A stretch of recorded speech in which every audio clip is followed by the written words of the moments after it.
आज भगवान श्री राम आपको श्राप दे रहे होंगे। राम चरित्र का नाम है, राम मर्यादा का नाम है, राम आदर्श का नाम है। राम के नाम में चरित्र होना चाहिए, वरना तो हराम में भी राम लिखा हुआ है। आप भगवान श्री राम का सम्मान कर रहे हैं या उनको गली मोहल्ले गांवों में बदनाम कर रहे हैं?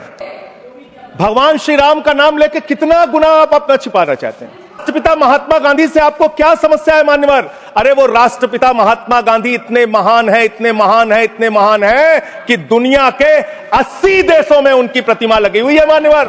भारत के प्रधानमंत्री को मजबूर होकर उसी राजघाट पर महात्मा गांधी के सामने सर झुकाना पड़ा। वो गोलवरकर की समाधि पे नहीं गए, गांधी की समाधि पे गए। वो गोडसे की समाधि पे नहीं गए, गांधी की समाधि पे।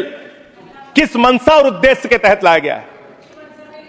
इस मिल को आपने कह दिया जी राम जी बिल है, जी राम जी बिल है। जब भारत की सरकार किसानों के खिलाफ 3 काला कानून लेकर आई थी और उस समय हमने रोका था मान्यवर, चिताया, हमें सस्पेंड करके बाहर कर दिया गया सर। 7 दिन तक इसी संसद के परिसर में हम लोग निलंबित करके रखे गए। सरकार ने हमारी बात नहीं सुनी। 1.5 साल तक किसानों ने सड़क पे धरना दिया और 750 किसानों ने अपनी शहादत दी। राष्ट्रपिता महात्मा गांधी जो भगवान श्री राम के सच्चे भक्त थे, और याद रखिएगा मान्यवर, इस सरकार को आपके माध्यम से कहना चाहता हूं, भगवान को अपने भक्त से बहुत प्यार होता है। भगवान श्री राम आपको जरूर श्राप दे रहे होंगे मान्यवर। मैं शिवराज सिंह जी चौहान कृषि मंत्री जी को अटल जी के एक घटना से याद दिलाना चाहता हूं, राम के नाम का महत्व। अरे भाजपाइयों ने जी राम जी योजना के तहत 1000 करोड़ का भ्रष्टाचार यूपी में कर लिया। अरे भाजपाइयों ने हरियाणा में 500 करोड़ रुपए का भ्रष्टाचार जी राम जी में कर लिया।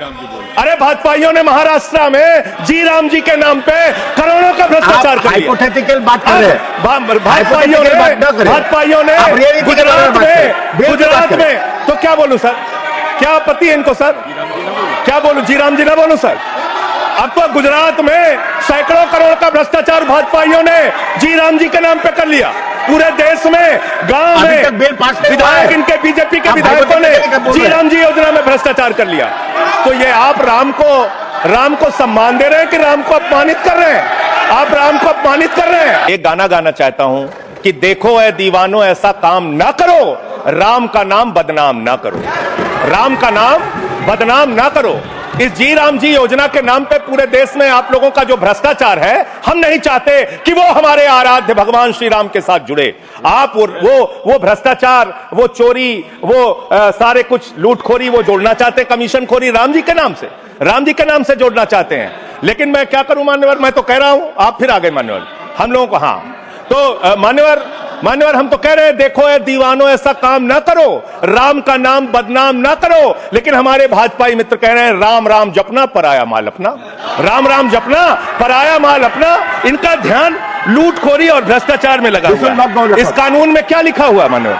इस कानून में लिखा हुआ है, इस कानून में लिखा हुआ है मान्यवर, इसमें लिखा हुआ है कि 40% हिस्सा राज्य सरकारें देंगी, 60% हिस्सा केंद्र सरकार देगी। पहले 90% हिस्सा केंद्र सरकार देती थी, 10% हिस्सा राज्य सरकारें देती थी। आज तो ज्यादातर राज्य सरकारें आपकी नीतियों की बदौलत, आप जीएसटी का पैसा खाते हैं, राज्यों के टैक्स का पैसा खाते हैं, आपने राज्यों को खोखला कर दिया, आपने राज्यों को कर्ज में डुबा दिया। अब आप कह रहे हैं राज्य सरकारें इसमें पैसा लगाएंगी, यानी आप इस योजना को मारना चाहते हैं, आप इस देश के मजदूरों का हक मारना चाहते हैं, इस योजना को पूरी तरीके से खत्म और समाप्त करना चाहते हैं। कौन सी हक की लड़ाई लड़ रहे हैं मेहराज मलिक, जो हमारा विधायक है जम्मू कश्मीर का? वो जमीन के हक की लड़ाई लड़ रहा था, मजदूर के हक की लड़ाई लड़ रहा था। आपने उसको पीएसए का कानून लगा के जेल में डाल दिया। कौन से हक की लड़ाई लड़ रहे थे? सोनम वांगचुक मजदूर के हक की लड़ाई लड़ रहे थे, किसान के मत के हक की लड़ाई लड़ रहे थे, आम आदमी के हक की लड़ाई लड़ रहे थे, लद्दाख के लोगों के हक की लड़ाई लड़ रहे थे। उस सोनम वांगचुक को, जो एक पढ़े लिखे प्रतिष्ठित व्यक्ति हैं, उनको आपने पकड़कर जेल में डालने का काम किया। आप पूरे देश में जबरदस्ती मामला है, तो ये रिकॉर्ड में नहीं जाएगा। क्यों नहीं जाएगा सर? क्यों नहीं जाएगा सर? मजदूर के लिए लड़ने वाले क्यों नहीं जाएगा? क्यों नहीं जाएंगे? वो रिकॉर्ड में नहीं जाएगा। आगे बोले सर, आगे बोले सर। मैं इस अवसर पर पंडित राम नरेश त्रिपाठी जो हमारे सुल्तानपुर के हैं, उनकी एक कविता पढ़ना चाहूंगा। ना मंदिर में, ना मस्जिद में, ना गिरजे के आसपास में, ना पर्वत पर, ना नदियों में, ना घर बैठे, ना प्रयास में, ना कुंजों में, ना उपवन में, शांति भवन या सुख निवास में, ना गाने में, ना बाने में, ना आशा में, ना ही हास में, ना छंदों में, ना प्रबंध में, ना अलंकार, ना अनुप्रास में, खोज ले कोई राम मिलेगा दीन जनों की भूख प्यास में।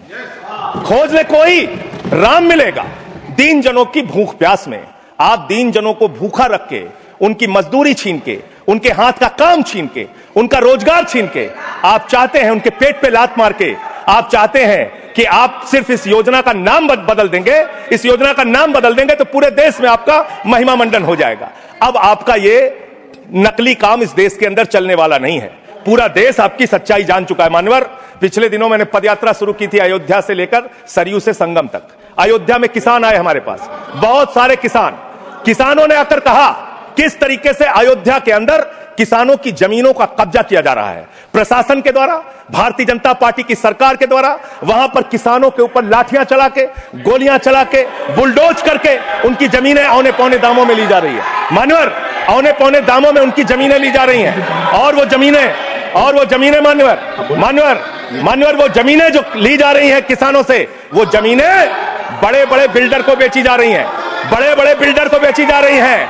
किसानों से 5 लाख रुपए बिस्वा जमीन ली गई अयोध्या में। अरे सुनो ध्यान से, किसानों से 5 लाख रुपए बिस्वा अयोध्या में जमीन ली गई और लोढ़ा ब्रदर्स ने उसी जमीन को प्लाटिंग करके 1 करोड़ 80 लाख रुपए में बेचा। आप धंधा कर रहे हैं प्रभु श्री राम के नाम पे, आप धंधा कर रहे हैं, अयोध्या के लोगों को लूटने का काम कर रहे हैं, अयोध्या के किसानों को लूटने का काम कर रहे हैं। इसीलिए अयोध्या के लोगों ने आपको हराया, इसीलिए अयोध्या के लोगों ने आपको हराया। और यही आपका चरित्र रहेगा तो पूरे देश में जनता आपको जवाब देगी, जनता आपको हराने का काम करेगी। ये मजदूरों का हक मारने का काम जो आप कर रहे हैं, इसको बंद कीजिए। मानवर, मैं अंतिम बात कहना चाहता हूं, मानवर बोले, जब ये मनरेगा योजना लाई गई, तो इस बिल को अस्थायी समिति में भेजा गया था। आज जब आप नई योजना लेकर आ रहे हैं, इसको अस्थायी समिति में आपने क्यों नहीं भेजा? क्या आप छिपाना चाहते हैं? क्या आपकी मंशा है? ये आप बताइए। और अंत में इन्हीं लाइनों के साथ कि हम मेहनत कश इस दुनिया से जब अपना हिस्सा मांगेंगे, एक बाग नहीं, एक खेत नहीं, हम सारी दुनिया मांगेंगे, इस देश का मजदूर आपके खिलाफ खड़ा होगा, अपनी आवाज को बुलंद करेगा। इंकलाब जिंदाबाद, वंदे मातरम।